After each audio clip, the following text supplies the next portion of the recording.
Good morning. It is Tuesday, the 10th of March. I'm Maeve McMahon, and this is Europe Today, your daily dose of European news and analysis, live here on Euronews. Coming up, no end in sight for the war in Iran, despite claims from President Trump of otherwise.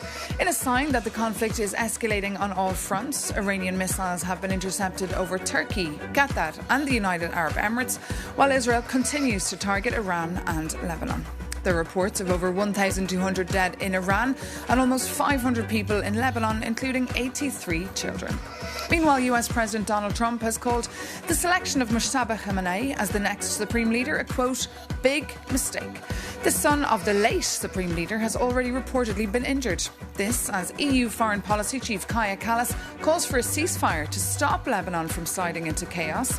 She says Israel's heavy-handed response to Hezbollah attacks is destabilising the whole region.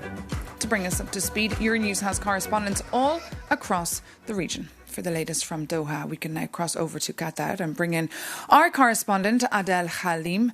Good morning, Adel. Look, we're hearing reports this morning of more disruptions, more explosions all across the Middle East. Can you just tell us what is the latest this Tuesday morning? Maeve, we're now into the second week of this conflict, and you're right, there appears to be no signs of letting up. In fact, the situation around the Gulf only appears to be intensifying. In Bahrain, a 29-year-old woman was killed and 8 others injured in what the country's authorities say was a residential building, an attack in a residential building in the capital. And now that's one of the clearest signs yet that civilians are now being drawn into this conflict. Iran has also targeted the country's energy infrastructure. Bahrain's state energy company, Bapco Energy, says an attack set the country's only oil refinery on fire, forcing it to declare a force majeure. Now that comes as well as Qatar and Kuwait in suspending some energy shipments as Iran escalates strikes on oil and gas facilities across the region. And that's already having a ripple effect globally. Oil prices surged again on Monday, with Brent crude, the international benchmark, briefly climbing to nearly $120 per barrel. That's the highest level since the months following Russia's invasion on Ukraine in 2022. Here in Doha, people experienced several elevated alerts on Monday. Just after 3 p.m. was the last one where we received the national emergency alert on our phone, which was followed by a barrage of explosions in the skies above. Now, likely the most intense and impactful that we've heard since the beginning of this conflict. Now, Qatar's Ministry of Defense has intercepted 17 ballistic missiles and 6 drones in that attack alone. Also on Monday, Qatar's Prime Minister took part in a virtual joint session between leaders from the GCC and the European Union. Sheikh Mohammed bin Abdurrahman bin Jassim Al Thani warned that the current situation doesn't just affect one country, but it threatens security of the entire region and poses serious risks to global energy markets and supply chains. He also reaffirmed Qatar's commitment to working with regional and international partners, including the EU, to try to de-escalate the conflict. Maeve? OK, Adel Halim, thank you so much for that live update there from Doha. Meanwhile, Russia's President Vladimir Putin and US President Donald Trump also discussed the Iran war during a, quote, frank and constructive telephone call. This as we see dramatic moves on the oil market, reversing its biggest surge in nearly 4 years. Speaking to the press, President Trump says the war in Iran may be over soon, after initially signalling it could go on for another 5 weeks. For more, we're joined here in the studio by Euronews' EU editor, Maria Tadeo. Good morning, Maria. Good morning. So look, is President Trump playing to the financial markets here, or does he really think the war could be over sooner rather than later? Well, that's a very good question, and it really is the question this morning. Obviously, we need some context in terms of where those comments came in. On the Sunday to the Monday, we saw that big spike when it comes to the oil market. A lot of that reflecting this anxiety that in Iran is still very much the hardliners who are guiding the country, and obviously a sort of escalation that is going to have ramifications in the transportation of oil in the region. The comments from Trump yesterday appeared to suggest that the U.S. now believes this is an operation they can wrap sooner. He did say the war is pretty much, to some extent, done. He talked about objectives that have been met, but of course it is unclear what the goal then would be because the son of the late Ayatollah is still in place. Now, the other factor, too, is that in the same afternoon, then he went out and said again, if this is a question of Iran really trying to mess with the transportation of oil, there will be severe consequences, and they will get bombed like they've not been bombed since this war started. Let's take a look.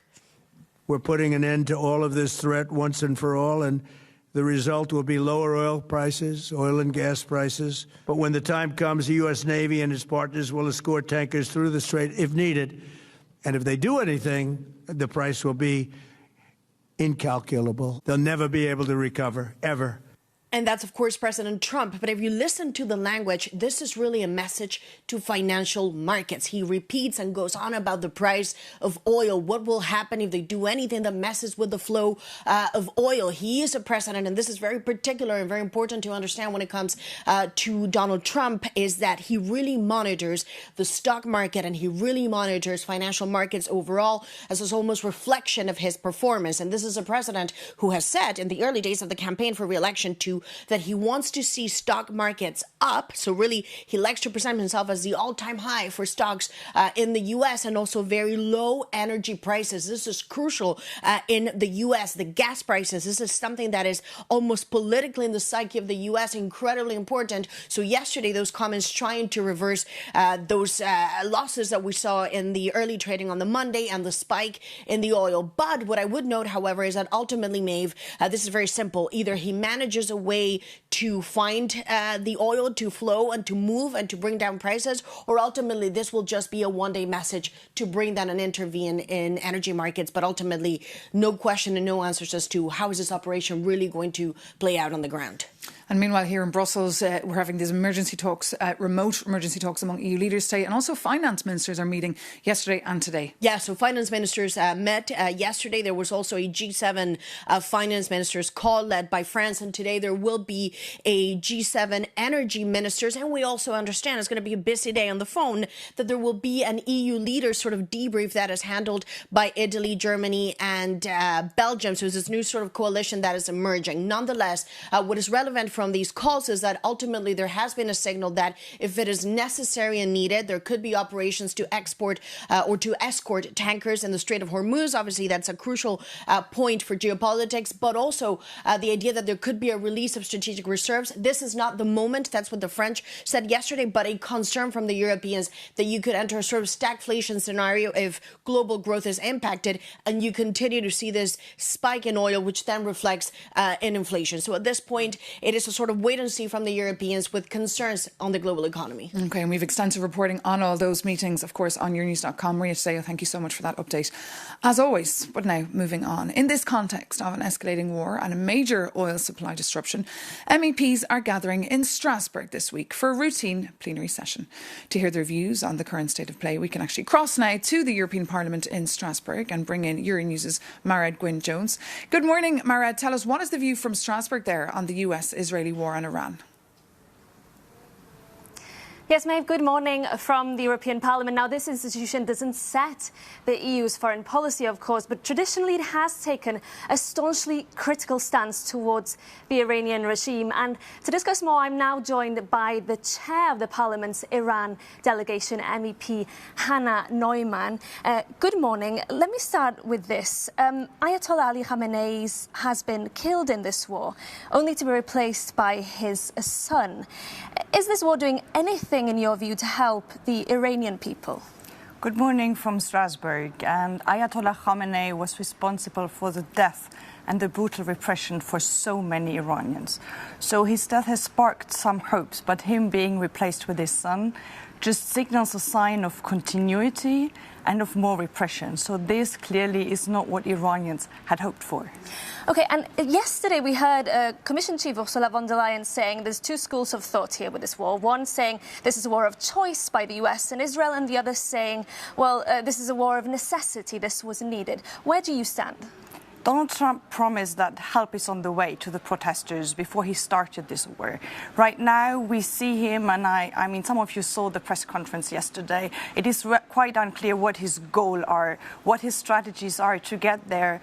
And he's gambling with the life of 90 million Iranians and the whole region. And I frankly say I can't endorse a war where I don't know what the goal is, nor what the strategy is, and Iranians clearly deserve better. You say you don't know what the goal is.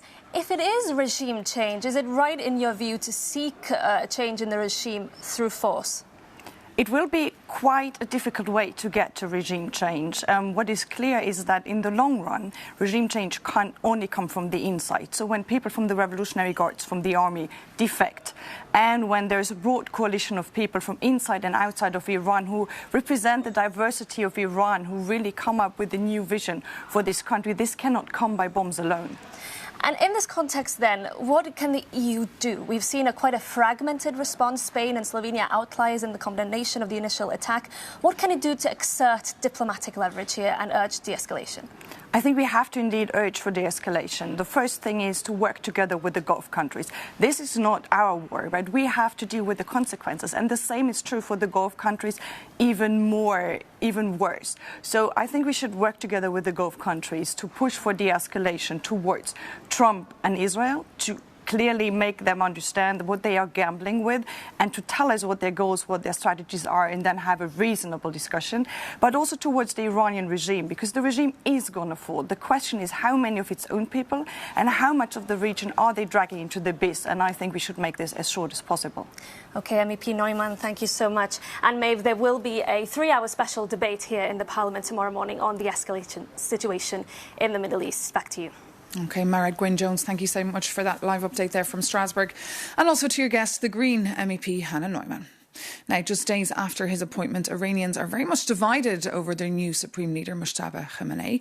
Iranian state TV is just showing his supporters celebrating with joy, but many also Iranians are expressing fear of repression. Critics worried, of course, about his very strong connections to the IRGC. Jakub Janis takes a closer look. Someone clever once said that history is not about recording dates, but about connecting the dots. Iran has named Mojtaba Khamenei as its new supreme leader, and now everyone is talking about his biography. But your reporter wants to take a different look. Let's analyze what his appointment actually means. And for Europe, that signals a cold winter of diplomacy. Mojtaba is a shadow operator with deep ties in the Revolutionary Guard. His rise suggests Tehran has no interest in negotiations, and Europe must prepare for 3 shocks. First, the war will not end quickly. Mojtaba is a hardline choice for a hardline moment. And second, oil prices are already surging past $100, threatening a new energy crisis. Third is a migration risk. That instability could trigger an unprecedented refugee wave toward European borders. And for the US and Israel, Mojtaba is not a statesman, he is a target. Israel's defense minister was blunt about it, calling him an unequivocal target for elimination.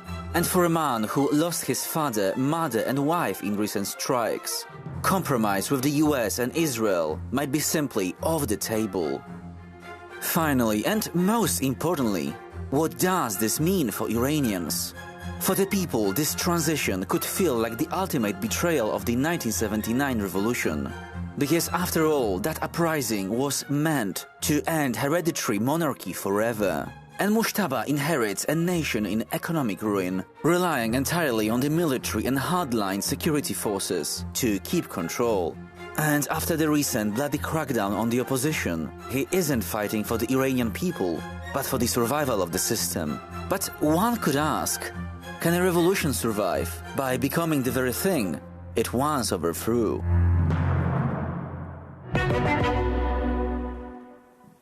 Jakub Janis there. Now, moving on, France and its allies are preparing a, quote, defensive mission to reopen the strategically vital Strait of Hormuz. President Emmanuel Macron has said the French president has already landed by helicopter on the Charles de Gaulle aircraft carrier that was dispatched to the Mediterranean just after the US-Israeli strikes on Iran back on February the 28th. For more on the purpose of his trip, we can cross now over to Paris and bring in our correspondent, Sofia Katsenkova. Good morning, Sofia. Just tell us, what is the message that Macron is trying to send with this trip? Well, Maeve, the message that Emmanuel Macron is trying to send is that he will not be directly involved in the conflict, even as France strengthens its military presence in the region. Speaking abroad, the aircraft carrier Charles de Gaulle deployed in the eastern Mediterranean last night. The French president insisted that France is not taking part directly in the war, but is looking to reassure its allies and protect its interests in the region. Earlier on Monday, Macron also traveled to Cyprus, an EU member state that has become strategically important in the region as tensions escalate. Just as a reminder, earlier this month, a drone struck a British military base on this island, prompting several EU countries, including France, to reinforce its defense. And speaking during his visit to Cyprus yesterday, Macron framed the island's security as a broader European issue. Let's take a listen. When Cyprus is attacked, it is Europe that is attacked. Cyprus' defense is obviously an essential matter for your country, for your neighbor, partner and friend, Greece, but also for France and with it, for the European Union. And as you mentioned, Maeve, well, France is also working along with other partners on a future purely defensive naval mission to help reopen the Strait of Hormuz and escort commercial ships, according to Macron, which is a key route for global energy supplies. And speaking of energy, well, the French leader is back here in Paris on a Tuesday morning as he's hosting an international summit on nuclear power today. The meeting is expected to focus on expanding nuclear capacity as countries are looking for stable energy sources amid growing geopolitical tensions. And of course, I'll be bringing you the latest from the ground. Back to you, Maeve. And of course, the European Commission President Ursula von der Leyen will be speaking at that very conference you mentioned. Sofia Katsenkova, thank you so much for that live update there from the centre of Paris. And to dive deeper into President Macron's visit and goals, we're joined now by Pascal Confafreux, the spokesperson for the French Ministry for Europe and Foreign Affairs. Good morning, Pascal. Thank you so much for joining us. Just tell us more about Macron's mission in Cyprus. Is the war getting closer to home, in your view? No, our goal is to go for de-escalation to avoid any regionalization of the conflict. President Macron was in Cyprus yesterday, and then on the aircraft carrier, there were three messages: solidarity with Cyprus, protection of our citizens, protection of our allies in the region, such as EU, Qatar, and so on, and he made it more clear the role of a coalition for the freedom of navigation in the Red Sea and to the Strait of Hormuz. But you say only defensive, but is there any chance we could see this shift and France getting more involved in this conflict? No.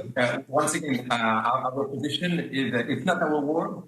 It is a strike by the United States and Israel and Iran were made out of international law. We cannot approve them. But once again, what we have to see is who is responsible first of this situation. It is Iran. Iran was posing a major threat to the region with its program of ballistic missiles or nuclear armament. And so Iran has to change dramatically.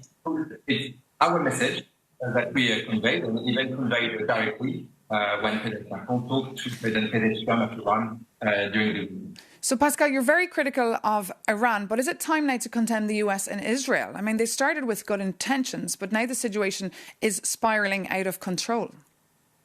Once again, the first responsibility of the situation is really the threat posed by Iran, even more after the state violence that they imposed on their own people at the beginning of this year, in January. This is where things have to stop. Iran has to stop sending some missiles and some drones on the neighboring countries, and the other, because we have to prevent any regionalization or destabilization of countries. I can take the example of Lebanon, which is a country that risks the war.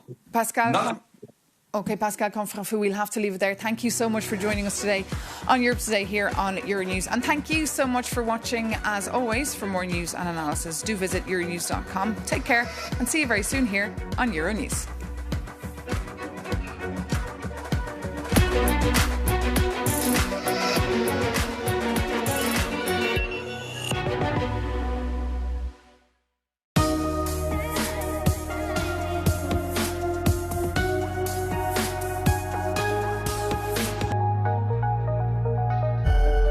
Europe's health landscape is moving